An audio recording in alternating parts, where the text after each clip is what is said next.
साहसिकता और वीरता मुझे आकर्षित करती है। और यही कारण है कि मैं आपके इस रहस्यमय जीवन कथा को एक पत्रकार की हैसियत से सुनना चाहता हूं और देशवासियों को सुनाना चाहता हूं। आप मुझे अकेला छोड़ दीजिए। मेहरबानी कर आप यहाँ से चले जाइए। मेरे चले जाने से क्या आपको खुशी होगी? जी हाँ, खुशी होगी, बहुत बहुत खुशी होगी। ठीक है, मान लीजिए मैं आपकी बात सुनने के बजाय अगर आपको कुछ सुनाना चाहूं कि आपकी गलती क्या है, आपको दंड मिलना चाहिए या नहीं, या यूं कहें आपके जीवन के कुछ ऐसे पहलू जिन्हें आप खुद भी नहीं जानते। नहीं जानता? क्या नहीं जानता? आखिर आप कहना क्या चाहते हैं? अगर आप इजाजत दें तो सबसे पहले आपका इंटरव्यू लेना चाहूंगा, और नहीं तो मेरे पास कुछ बातें रिकॉर्ड की हुई हैं, उन्हें आप सुने। सक्सेना साहब, साफ साफ बातें करें। इस तरह की बकवास सुनना मुझे बिल्कुल पसंद नहीं। शांत अली साहब, शांत। धीरे धीरे सब बताऊंगा। बताइए, पहले आप इंटरव्यू देंगे या सुनेंगे? ये सब बकवास सुनाने की कोई जरूरत नहीं। जरूरत है अली साहब, जरूरत है। और यही वजह है कि मैं इतनी दूर से चल के आया हूं और आपको परेशान कर रहा हूं। अच्छा, आप ये सारी बातें किसे सुनाना चाहेंगे? कुछ आपको, कुछ अपने देशवासियों को। लेकिन ये तो सरासर झूठा होगा, क्योंकि आप रिपोर्टर लोग तो सरकार की मंजूरी के बगैर कुछ सुना ही नहीं सकते। बात तो सही कही आपने। राष्ट्रसंघ, अमेरिका, ब्रिटेन, सभी जगह सरकार द्वारा अनुमोदित संवाद ही देश के पटल पर रखी जाती है। इन सब के बावजूद बोफोर्स, हवाला और अनेकों घोटाले प्रकाश में आए हैं। आपको मुख्य धारा में आना ही होगा अली साहब। आप लोग कठिन रास्ते पर चल रहे हैं। मजहब की आड़ में आपसे गलत काम करवाया जा रहा है। इसके लिए मुल्क की अर्थनीति जिम्मेदार है। देश की बेरोजगारी दो पैसों के लिए जासूस और देशद्रोह बनने के लिए बाध्य करती है। कश्मीर के बेरोजगारों के लिए क्या है? कारखाना कहाँ, नौकरी कहाँ? बेरोजगार राह से भटके नहीं होंगे, फिदाई नहीं होंगे तो खाएंगे क्या? जनाब उमर अली साहब, हमारा देश किसी की दया का दान नहीं। ये प्यारा देश हमारा है, आपका है। इसके हर कोने में हमारे पूर्वजों की रूह बसती है। इसने बहुत उतार चढ़ाव देखे हैं, इसके बावजूद सर उठाकर खड़ा है। सुनिए अली साहब, अब जो रिकॉर्डिंग मैं आपको सुनाने जा रहा हूँ, इसमें आपके जीवन की पूरी कहानी रिकॉर्ड की हुई है। इसमें बहुत कुछ ऐसा है जिसे आप नहीं जानते। जरा गौर से सुनिए।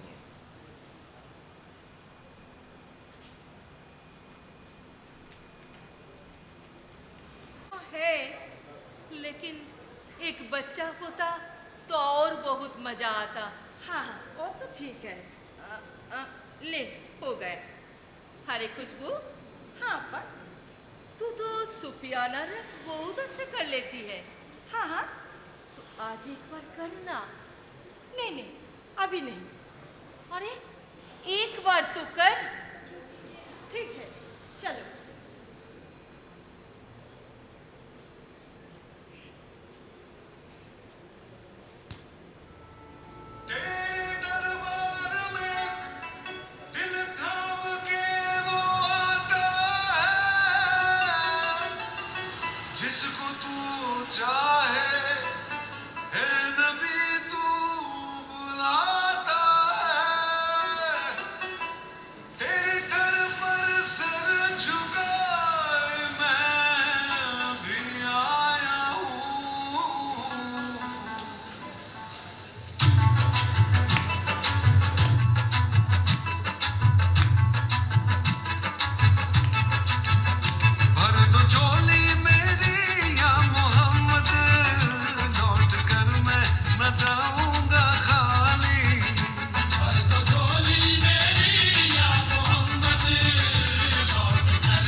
असूलों के खिलाफ है। बंद करो। खाला जान, अब अंदर जाइए।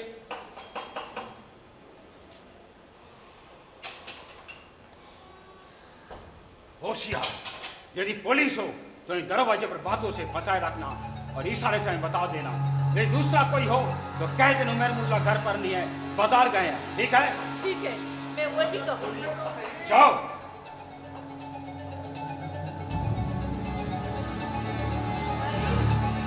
सबू, तुम आए हो?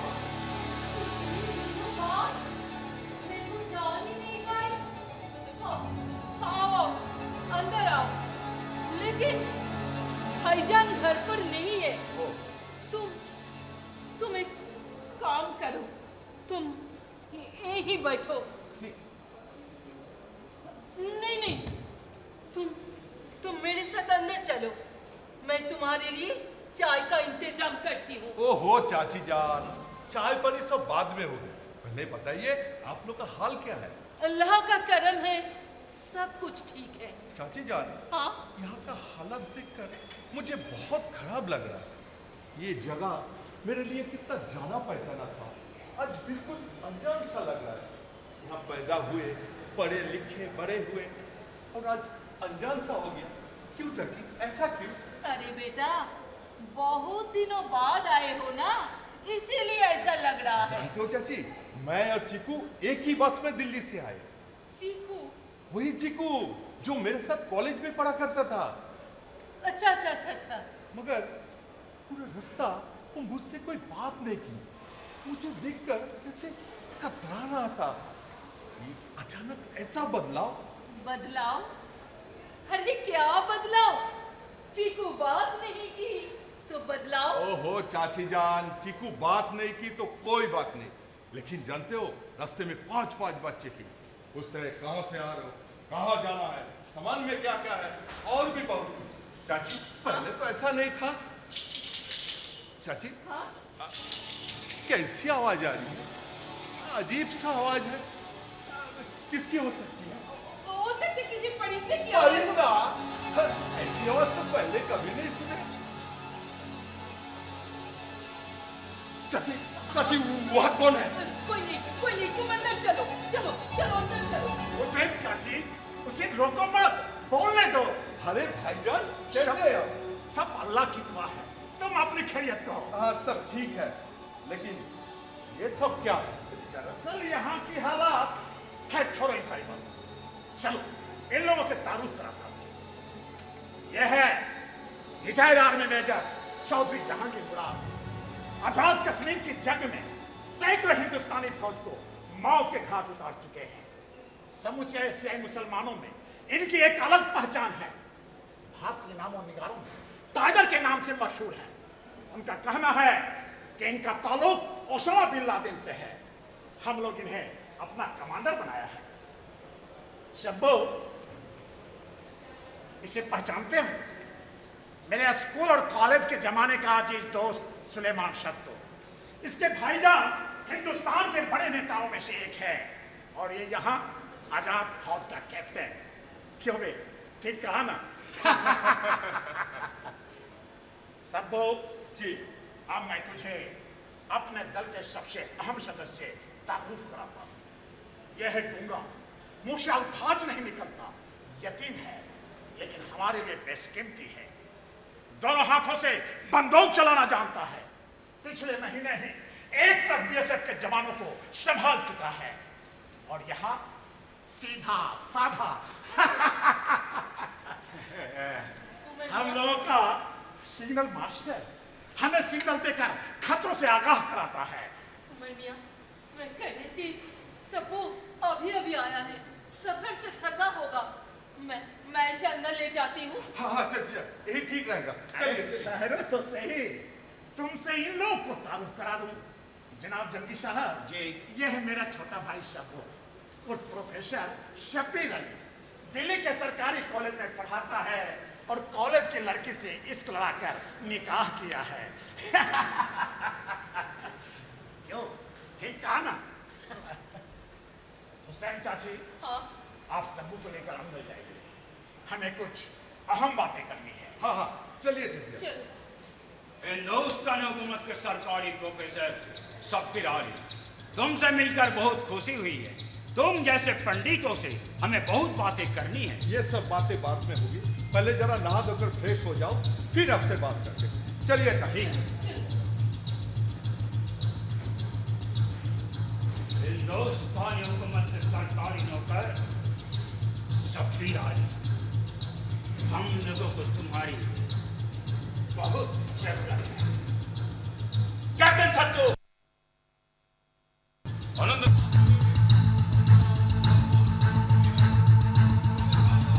वो आपसे बात करेंगे। क्या बात हुई जनाब? हाँ बात हुई है, लेकिन तुमने गांव घूमकर जिहादियों के बारे में क्या किए सो बताओ। लड़के तो बहुत है जनाब, बेरोजगार लड़के। उनका कहना है कि 10-20 लाख रुपया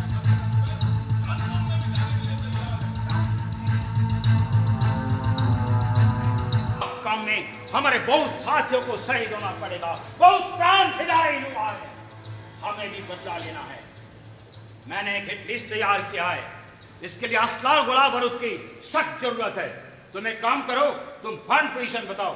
फंड पोजीशन तो बहुत ही खराब है जनाब। इसका मतलब हमें अभी पैसों की सख्त जरूरत है। उमर, जनाब, इस मसले पर तुम्हारा क्या राय है? जनाब जंगी साहब, मैंने एक ब्लूप्रिंट तैयार की है और इस ब्लूप्रिंट के मुताबिक हम आज ही हाजीपुर बाजार के बैंक को लूट सकते हैं। सब कुछ पता लगाया जा चुका है, सिर्फ आपके हुक्म की जरूरत है। हुक्म नहीं भाई, ये बिल्कुल मंजूरी है। अब बताओ इस काम को कैसे अंजाम दिया जाए, बताओ।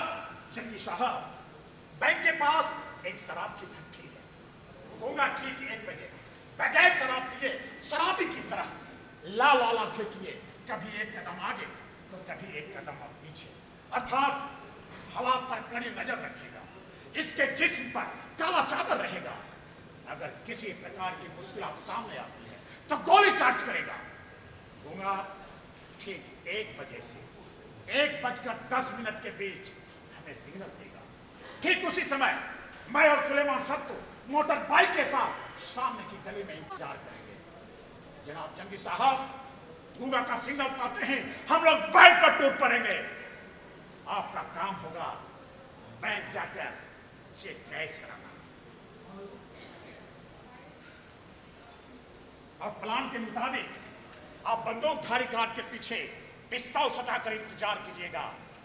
लेकिन हाँ, इस बात का इल्म रहे, बंदूकधारी गार्ड एक मुसलमान है। आप बंदूक छीन लीजिएगा, लेकिन कत्ल हरगिज नहीं। जनाब, कश्मीर की जो हालात है उसको देखकर मैं कहना चाहता हूं, अगर हमें कोई देख ले तो उसे उसी वक्त मार गिराना होगा। इसकी कोई जरूरत नहीं, इससे हम लोग की काफी बदनामी होगी, लोगों के बीच गलत मैसेज जाएगा। आइए हम लोग अपने प्लान को अच्छी तरह से समझ लें।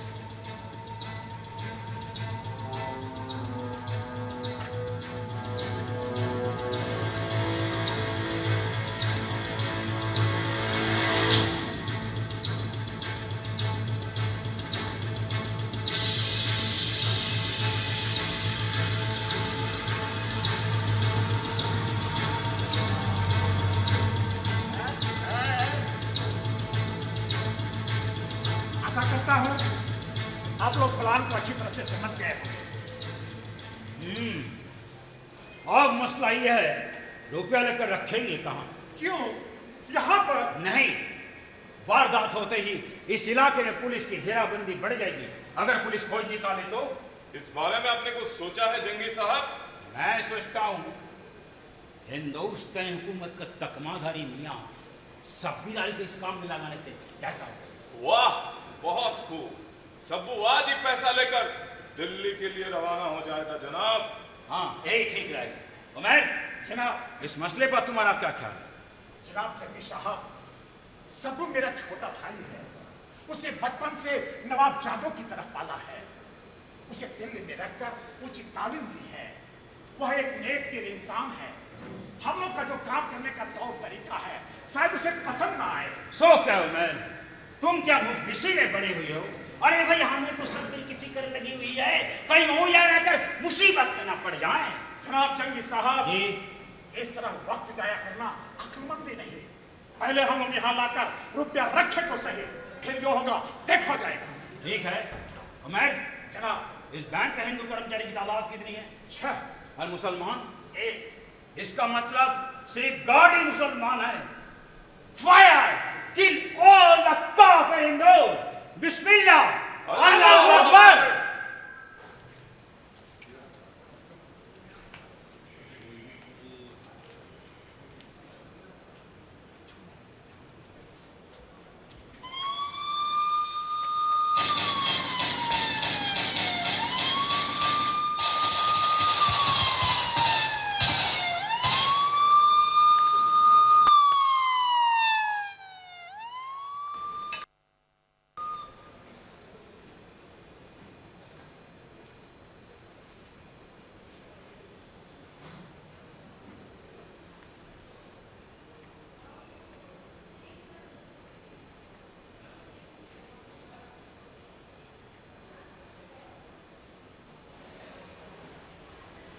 नमस्कार।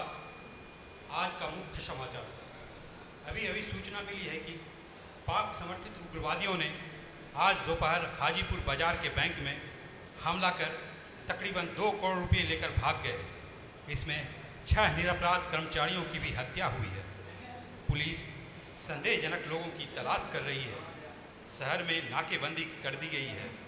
समाचार मिलने तक किसी की भी गिरफ्तारी नहीं हो पाई है। एक छोटा सा ब्रेक, मिलते हैं ब्रेक के बाद।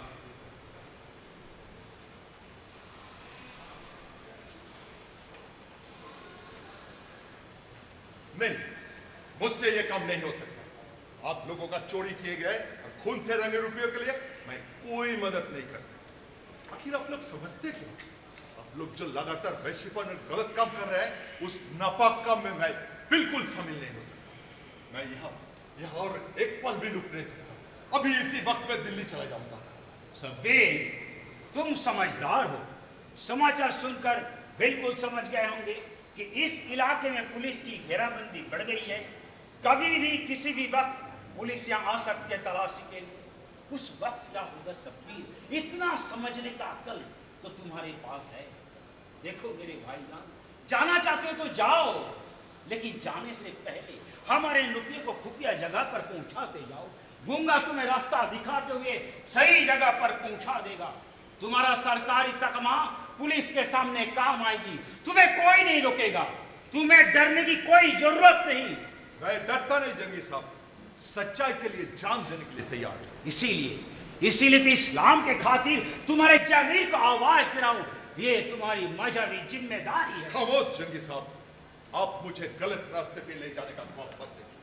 जो जानता नहीं, जो समझता नहीं, उसे आप गलत रास्ते पे ले जा सकते हैं, मुझे बिल्कुल नहीं।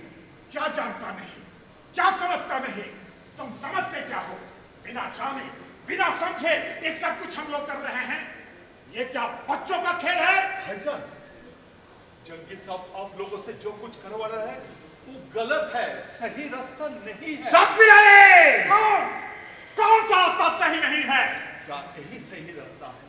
मजहब के नाम पर इंसानों का खून बहाए, एक भाई दूसरे भाई का खून का प्यासा हो जाए।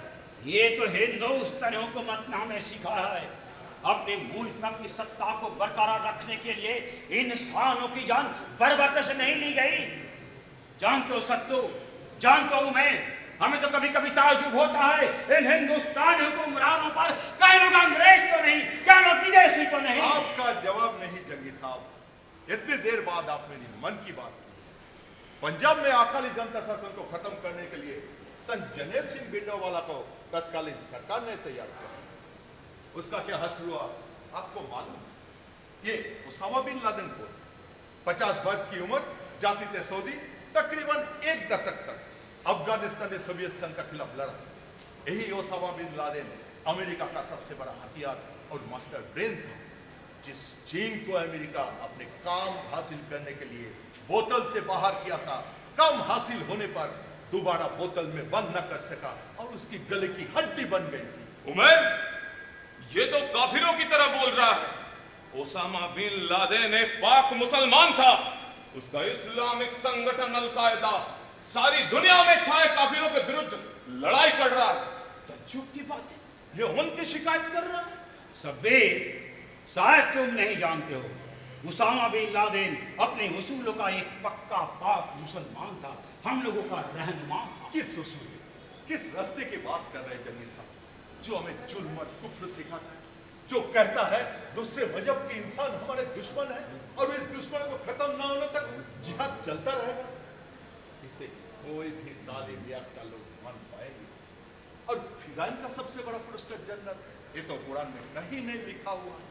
ये तो सीधे साधे नौजवानों को गलत रास्ते पे ले जाने का कुछ लोगों का पेशा बन चुका है। शब्बीर अली, तुम अभी इसी वक्त मेरी नजरों के सामने से दूर चले जाओ, वरना मैं अपनी बंदूक की सारी गोली तुम्हारे सीने में उतार दूंगा। उमर मियाँ थोड़ा शांत हो जाइए। चलो बेटा, चलो अंदर चलो। नहीं चाची जान, आप लोग अंदर चले जाइए, मुझे इन लोग से जरा बातें करनी है। हाँ तो शब्बीर मियाँ, अभी तुम्हारा चेहरा खुलकर सामने आया है। उमर, सत्तो, जनाब, आज शब्बीर एक दिलचस्प सवाल उठाया है, बेगर गुस्ताख के जवाब दो। मजहब और खून पे कौन आ गया है, जवाब दो। मजहब आगे है। भाईजान, मेरी बात खत्म होती मुझे गोली मार देना और इसी घर की बात में दफना देना। अगर मेरी बात जरा ध्यान से सुनो, तो मजहब आगे इस्लामिक मुल्क पाकिस्तान में हो सकता है, क्या ये हिंदुस्तान में मुमकिन है? यहाँ मजहब मानना ना मानना, कौन सा मजहब अपनाया जाए, इसके लिए लोग बिल्कुल आजाद है। यहाँ इंसानों के लिए मजहब के लिए ना मुल्क है ना ही इंसान। और हमारा मजहब तो हमें यह सिखाता है, अगर मुल्क पर किसी तरह का परेशानी आए तो सबसे पहले आप आ गया। खाम लंबी चौड़ी बातें करते हो। हिंदुओं के मजहबी लीडर तुम्हारे इस मत को मानते हैं। उनका कहना है हिंदुस्तान फॉर हिंदूज। यही तो कुछ दिन पहले इसी मुद्दे पर चुनाव हुआ, हिंदुओं ने खुलकर हिंदू को साथ दिया, वोट भी जिताया, सैकड़ों मुसलमानों का कत्ल हुआ, लोगों को घर कारोबार छोड़ना पड़ा। उस समय हिंदुस्तानी हुकूमत कहां थी? क्यों इसमें कट्टरपंथियों की मदद नहीं की? गलत भाईजान। हाँ, कभी कभी कर्नल तक के सर चकटती, मैं मानता हूँ उग्रवादी मुसलमानों की तरह, लेकिन ये ठीक नहीं है। हमें अपने वतन से सच्चा प्यार करना चाहिए। अच्छा भाई प्रोफेसर, आप तो पंडित हो। पंडित हूँ नहीं जंगी साहब, हाँ तालीम देना मेरा पेशा जरूर है। तो ये बताओ, कश्मीर में कितने फीसदी मुसलमान? 85%। तो कश्मीर पाकिस्तान का क्यों नहीं? जंगी साहब, पाकिस्तान की जनसंख्या 20 करोड़ है, जबकि भारतीय मुसलमानों की संख्या 22 करोड़ से अधिक। क्या आप 130 करोड़ आवाम वाले देश भारत को पाकिस्तान के साथ जोड़ने की बात कर रहे हैं? हिंदुस्तानी फौज कश्मीर में पहरा देती है हिंदुओं के हिफाजत के खातिर। इसके बदले हम पाक सेना की शक्ल में मुसलमानों की हिफाजत करते हैं, तो परेशानी कहां है? भाईजान, अब भारतीय मुसलमान हैं, अब पाक सेना नहीं हो सकते। रही बात भारतीय सेना की, कश्मीर दलील पर हस्ताक्षर कर भारत में शामिल हुआ। कश्मीर भारत का अभिन्न अंग है, इसकी हिफाजत करना सरकार की जिम्मेदारी है, इसलिए वहां भारतीय फौज होना बहुत जरूरी। दलील एक झूठा बहाना, कश्मीर को भारत के साथ मिलाने का एक सजाया साजिश है। कश्मीरी लोग मुसलमान हैं, इसलिए इस्लामिक मुल्क पाकिस्तान के साथ रहेंगे। बस मजहब के नाम पर देश को एक बार बांटा जा चुका है, क्या इससे कोई भी फायदा हासिल हुआ है? फालतू फालतू की बात कहने की कोई जरूरत नहीं। कश्मीर पाकिस्तान का है, कश्मीर को हिंदुस्तान में शामिल करना ना तो हम कभी माने हैं ना कभी मानेंगे। बस सुलेमान सत्तू, मैं इतिहास का प्रोफेसर हूं, इतिहास को कभी भुला नहीं सकता। इस्लामिक मुल्क पाकिस्तान से इस्लामिक पूर्व पाकिस्तान बांग्लादेश के नाम पर लड़ाई करके क्यों अलग हो गया? क्यों नहीं वहां एक मजहब एक राष्ट्र का स्लोगन टिक पाया? मैं तो कश्मीर के इतिहास को भुला नहीं सकता। एक कश्मीरी होकर कश्मीर को कोई नहीं भूल सकता। याद कीजिए भाईजान, 21 अक्टूबर सन 1947 का जब पहली बार पाकिस्तान ने स्वाधीन शुबा कश्मीर पर हमला किया। गलत, बिल्कुल गलत। पाकिस्तान कभी कश्मीर पर हमला नहीं किया था, हमला किया था मुस्लिम नेशनल गार्ड ने। हाँ, बात यह है कि वो लोग कश्मीर आजादी दल के वॉलंटियर थे, जिसमें शामिल थे हजारों अफरीदी और पठान। हम जिसे आक्रमणकारी कहते हैं, 15 अगस्त 1947 के दिन देश आजाद होने पर भारत और पाकिस्तान दो नए मुल्क हुए। अंग्रेजों की जाते ही सभी राजाओं ने अपने अपने सुविधा के मुताबिक भारत और पाकिस्तान में शामिल हुए। सिर्फ आजाद कश्मीर के राजा हरि सिंह कोई फैसला नहीं ले सका। यह यही हरि सिंह है जिसने कश्मीर को तबाही को धकेल कर चुपचाप कश्मीर छोड़कर भाग गया, और तभी से हिंदुस्तानी हुकूमत वहां जबरदस्ती से सेना तैनात करके रखी है। हिंदुस्तानी हुकूमत के खूब चमचागिरी कर रहे हो, और यह कॉन्फ्रेंस एक लंबे अरसे से हिंदुस्तान, पाकिस्तान और कश्मीरियों की तरफ से एक त्रिपक्षीय वार्ता के लिए चिल्लाते आ रही है, तो हिंदुस्तानी हुकूमत इस त्रिपक्षीय वार्ता के लिए बैठती क्यों नहीं? किस हुलियत कॉन्फ्रेंस की बात कर रहे हैं? उसकी सच्चाई क्या है आप अच्छी तरह से जानते हैं, लेकिन मानने के लिए तैयार नहीं है। खूब, बहुत खूब। गोली तुम्हें खाना ही होगा प्रोफेसर, इतिहास के प्रोफेसर। इतिहास तो बचा नहीं सकता, नहीं बचा सकता हिंदुस्तानी हुकूमत। जंगी साहब जरा रहम कीजिए, इसे छोड़ दीजिए। ये दिल्ली चला जाएगा, ये अभी कभी नहीं आएगा। उमर मियां, ये तुम्हारा छोटा भाई है, इसे गलती हो गई। सुलेमान संतो, उमा, जरा रहम करो। मैं कहूंगा 1, 2, 3 फायर। तुम तीनों एक साथ गोली चलाओगे, ठीक है? 1, 2,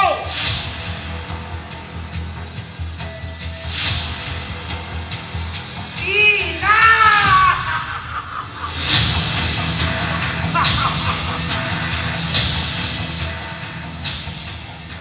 ये उमेर अली का भाई है, हम इसे मार नहीं सकता। चलो बेटा, चलो अंदर चलो। कुछ नहीं खा- जाते जाओ, उतना वक्त हमारे पास नहीं है, वो अब अंदर नहीं जाएगा। दूंगा सभी जो सूटकेस लेकर आया है, उस सूटकेस से उसका सामान निकाल कर उसमें नोट रख देना, और काम खत्म होते ही उसे दिल्ली की बस में बिठा देना, ठीक है? जाओ। जंगी साहब मैं कह रही थी, सबको रुपया लेकर नहीं जाना चाहता है, उसे छोड़ दीजिए, रुपया मैं पहुंचा दूंगी। हुसैन चाची, रुपया लेकर सब कुछ ही जाएगा। ये इस्लाम के खातिर, कश्मीरियत के खातिर उसका फर्ज बनता है, जो हर हाल में उसे निभाना ही होगा। आप वक्त बर्बाद मत कीजिए, यहाँ से चले जाइए। लेकिन जरा सोचिए तो, सबू अनाज का एक दाना भी मुंह में नहीं दिया। भाईजान, आपको याद है इसी शहर, इसी बस्ती में हिंदू मुस्लिम का राज हुआ था। मुस्लिम आक्रमण से एक हिंदू पंडित परिवार पूरी तरह से तबाह हो गया। सिर्फ पंडित परिवार की एक लड़की हमारे घर में पनाह के लिए आई थी। हमारे अब्बा रोशन अली मोल्ला ने अपने जान पर खेलकर उसकी जान बचाई थी, और सीने पे लगाकर इसी घर में पनाह दिया था। उस दिन का वो हिंदू पंडित परिवार की लड़की सावित्री का अपने मर्जी से धर्म परिवर्तन कर आज का हुसैन चाची है, इस घर का अपना आदमी। और आप ठीक उसके उल्टे हाथ में अमेरिकन हथियार थामे हिंदुओं की मारने की काम कर रहे हैं। लानत है। वाह दूंगा, वाह, पहचान में नहीं आ रहा, क्या भेष बना है। सब पास सूटकेस सब लिख हाथ में थमा दो, जाओ।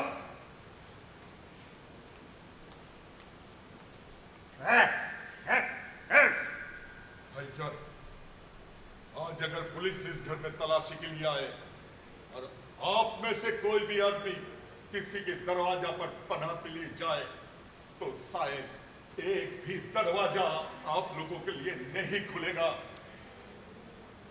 भाईजान, आपका हुक्म सर झुकाकर मान लेता हूं। क्या सही क्या गलत सब आपने छोड़ दिए। अगर फुर्सत मिले तो जरा सोचिएगा, जो आप कर रहे हैं वो सही है या गलत, फिर आपका जमीन जो कहे वही कीजिएगा। मगर जाने से पहले एक बात बोलकर जाना चाहता हूं। मालिक ने हर इंसान को इंसान बनाया, हमने उसे हिंदू या मुसलमान बनाया। कुदरत ने बख्शी थी हमें एक ही धरती, हमने कहीं हिंदुस्तान कहीं पाकिस्तान बनाया। खुदा हाफिज भाईजान, खुदा हाफिज चाची जान,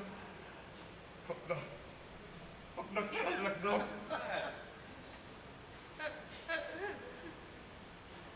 जरा संभाल कर जाना बेटे, मैं भी आ रही हूं।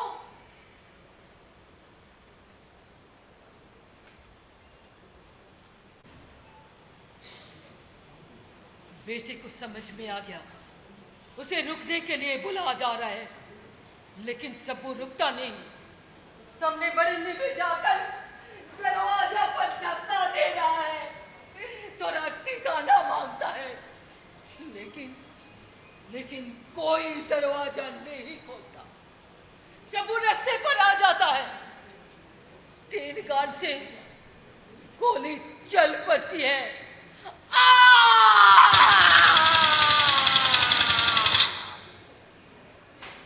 एक साथ अनेक गोलियों की आवाज।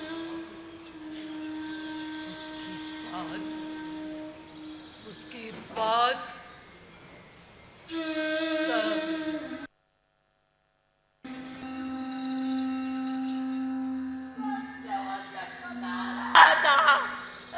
कभी शरीर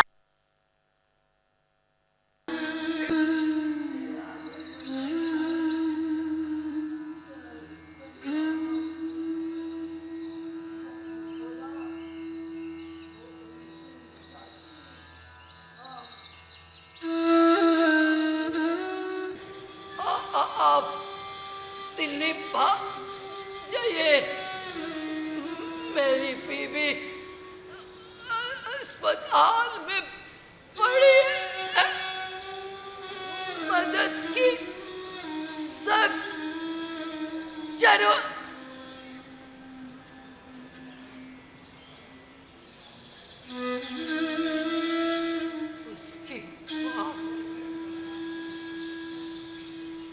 उसके बाद सबू कुछ ना बोल सका।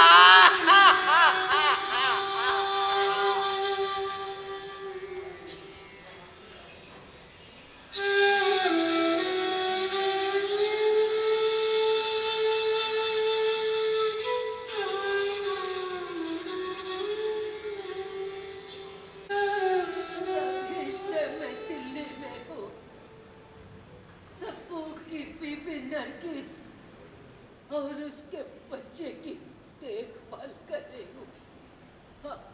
आप मेरी मदद कीजिए, आप जेल जाकर ऐसे कहिए कि वो दिल्ली आकर अपने परिवार को संभाले। अब मुझसे नहीं हो पाता। मैं खुद बूढ़ी हो चुकी हूँ। उमर मियाँ की इन लोगों को सख्त जरूरत है। उमर मियाँ, ये तूने क्या किया? ये तूने क्या किया? ये तूने क्या किया?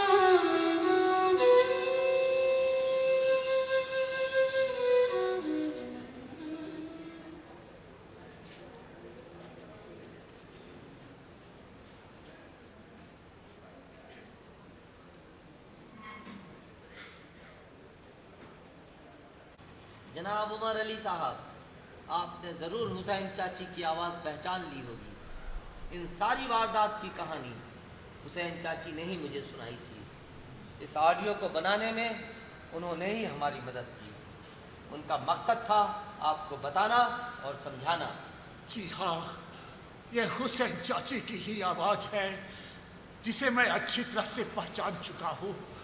इससे भी बड़ी बात यह है सक्सेना साहब कि पूरी वारदात मेरे आंखों के सामने घटी थी। पूरी वारदात नहीं मियाँ। अच्छा बताइए तो, शब्बीर को इस खतरनाक रास्ते पर क्यों उतारा गया था? रुपयों को खुफिया जगह पर पहुंचाने के लिए। गलत। आपको जानकर ताज्जुब होगा कि शब्बीर के सूटकेस में पुलिस को कोई रुपया बरामद नहीं। ये आप क्या कह रहे हैं? ये कैसे हो सकता है? मैं बिल्कुल ठीक कह रहा हूं। ये देखिए पुलिस रिपोर्ट।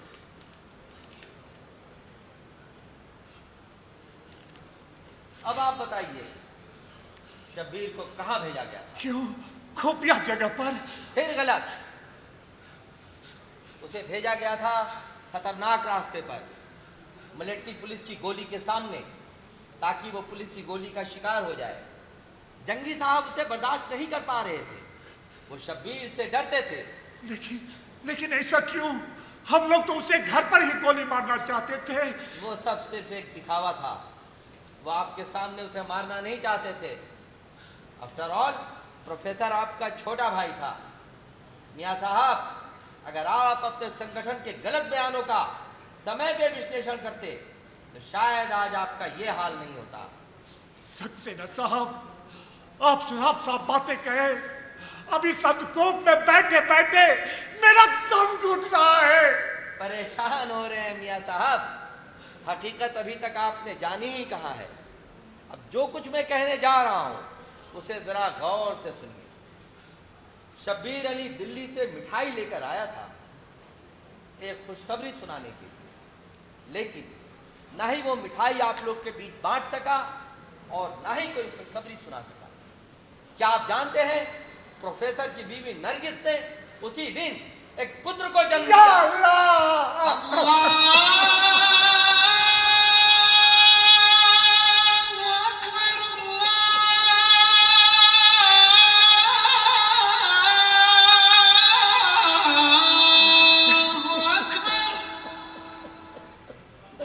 मैं अपने ही हाथों अपने भाई को मौत के मुंह में धकेल दिया। मुझे दोजख में भी जगह नहीं मिलेगी।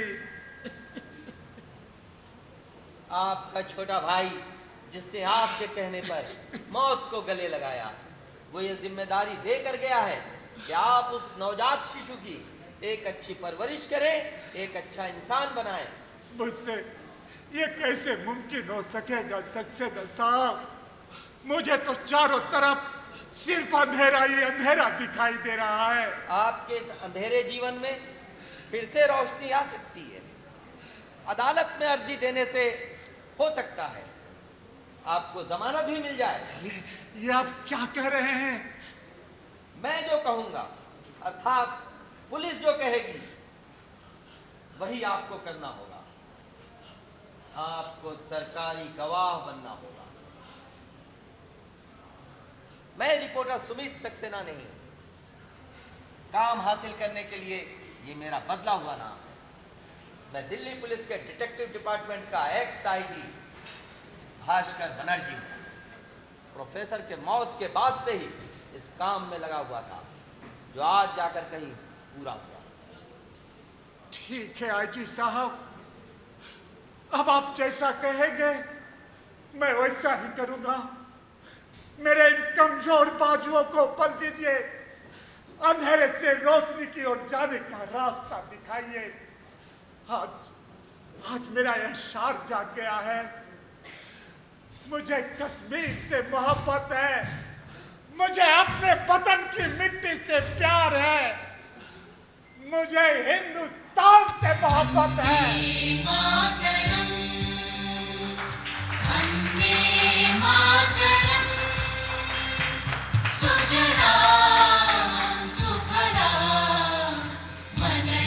शीतला सस्य